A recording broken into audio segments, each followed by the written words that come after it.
Praise God for another beautiful day to play some chess. Hello everybody, welcome to the channel. Today's video is going to be a little bit different. Instead of live playing the games, I'm actually going to go through some of the rated rapid games that I played yesterday, and I'm going to show you guys, and I want to prove to you that I'm not a complete idiot, that I actually can play fairly highly accurate sometimes, because I feel like the last few videos have not showcased that very well. So we're going to go through 3 of the recent games that I played, and now even though I have lost some elo, I'm kind of hovering right around the 1100 mark.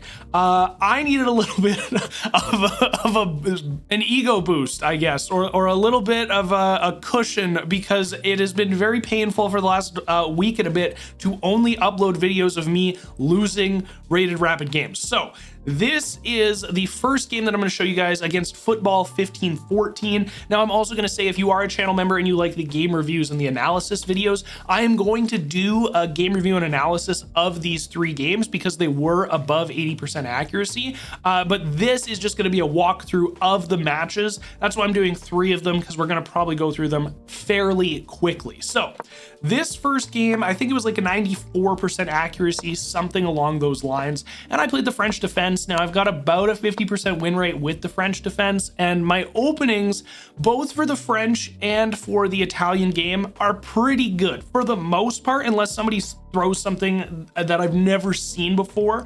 I can usually pretty accurately play the first 5 to 10 moves. Where I am personally really struggling right now, which I'm noticing and recognizing, is I am struggling in the middle game. So this opening is very standard. This is fine. Coming up here to attack the knight is great because the knight can't do anything. We actually get to win the knight. When he attacks, I'm able to win the light bishop because we remove the protector of the light bishop when we push that second pawn up. So in this position here, I'm absolutely crushing this guy.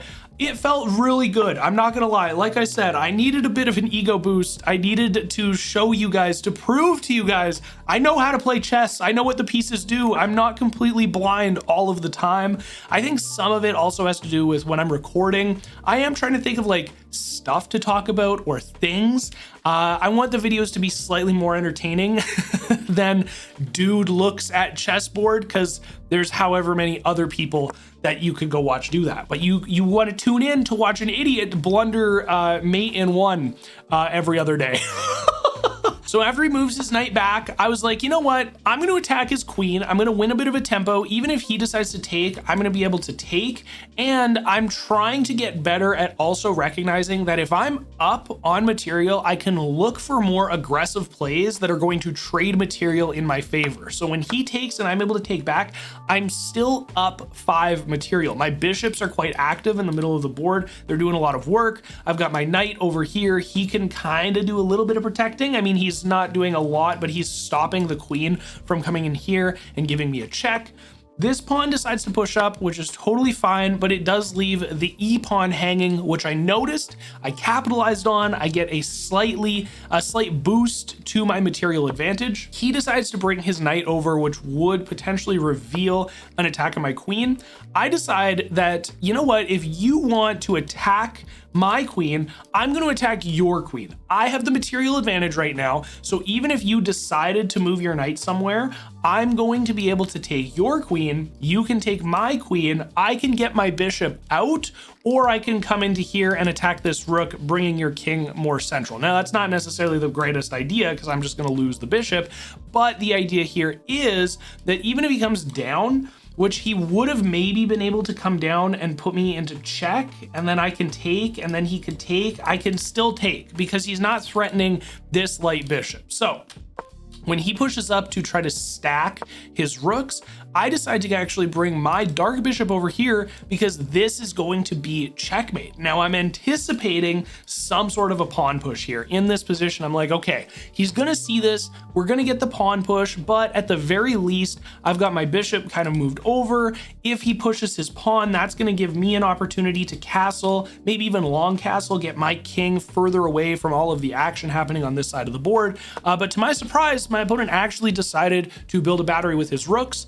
Therefore, hanging mate, not in 1 because he is able to move over, but in 2 where I'm able to back rank mate him. He blocked himself in with both of his rooks. So like I said, this was like a 94% accuracy game. If you want to see the nitty gritty of that, that will be a members only video. But let's jump into the second game that I wanted to show you guys. It is time for the verse of the day today. Today's verse comes from Colossians chapter 4, verse 2, and it says, "Devote yourselves to prayer, being watchful and thankful." I have personally noticed an incredible shift in the quality of my life since I have devoted more time to prayer and relationship with God. A year ago, I can honestly say I felt lost, tired, like I didn't really have a purpose or a direction to go in life. I've devoted myself to pretty much daily prayer, constant communication with God, reading the word, being open to where God wants me to go and what he wants me to do, and the quality of my life has improved. I am a better person, I'm a better man, I'm a better husband, I'm a better father. All areas of my life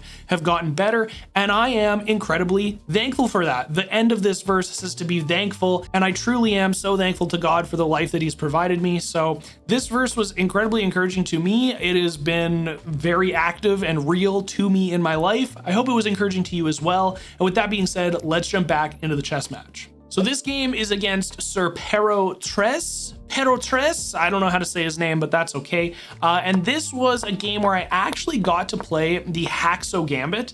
And I love playing the Haxo Gambit. It's also the Scotch, but it's like the Scotch Haxo Gambit, whatever it is. I love this Gambit. Whenever I get to play it, it's a lot of fun. Now, one thing I did notice is this is all very accurate. These are all the best moves. These are all the right things that you're supposed to do. After this, moving the queen back here is a mistake. I don't even know why I decided to do that. I'm pretty confident you're supposed to bring the queen back to c3.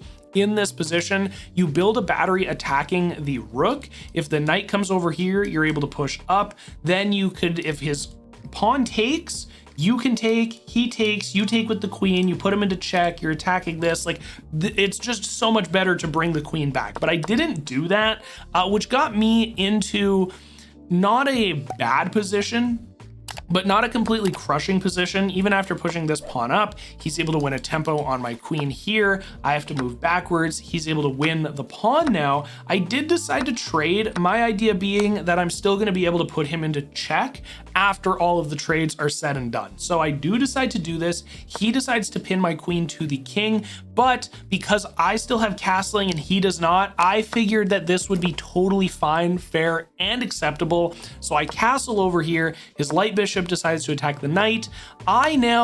This sequence that we're about to witness, I thought was very funny. It didn't have to go this way. There were a few positions where my opponent made an inaccurate move, but you will see the king ends up somewhere that you will not expect him to end up. So I put him into check. He decides to walk over. And as soon as this happened, I was like, yes, we're going to be able to get the other rook involved, put him into check again. And instead of retreating further back, which I'm sure would have been the better move, he decides to push up to C. Now, I know this next move was not completely accurate. It wasn't the best move to make, but when he decides to come up here, putting me into check, because I've got both of my rooks very active over here and I don't want to lose my knight, I actually noticed that I would be able to put him into check on the dark square, protecting the knight. And that's exactly what I did. And as soon as he moved down, I knew that I had sealed the deal. I had locked in the GG because I do not have to worry about this light bishop attacking any of my rooks. And I can actually ladder him down to the bottom of the board, getting a checkmate on the back rank A1. Like, that's just so bizarre and hilarious. He does throw his bishop over here. I am able to attack with the knight. He moves his rook over, but it doesn't matter because I am able to smother him with the rook protected by the knight, with the other rook protecting the other rank. This one felt pretty good. I think this was like 84% accuracy, just because of a few of these mistakes, like up here, especially with the queen not moving it down to C3, like I said earlier in the match. But overall, still a pretty good game and kind of a fun way to get a checkmate on the same rank that my king started on. And finally, the third game that we're going to take a look at, another black opening, another French defense against Sabet Kalasii. That was an absolute butchering of the name, but that's okay.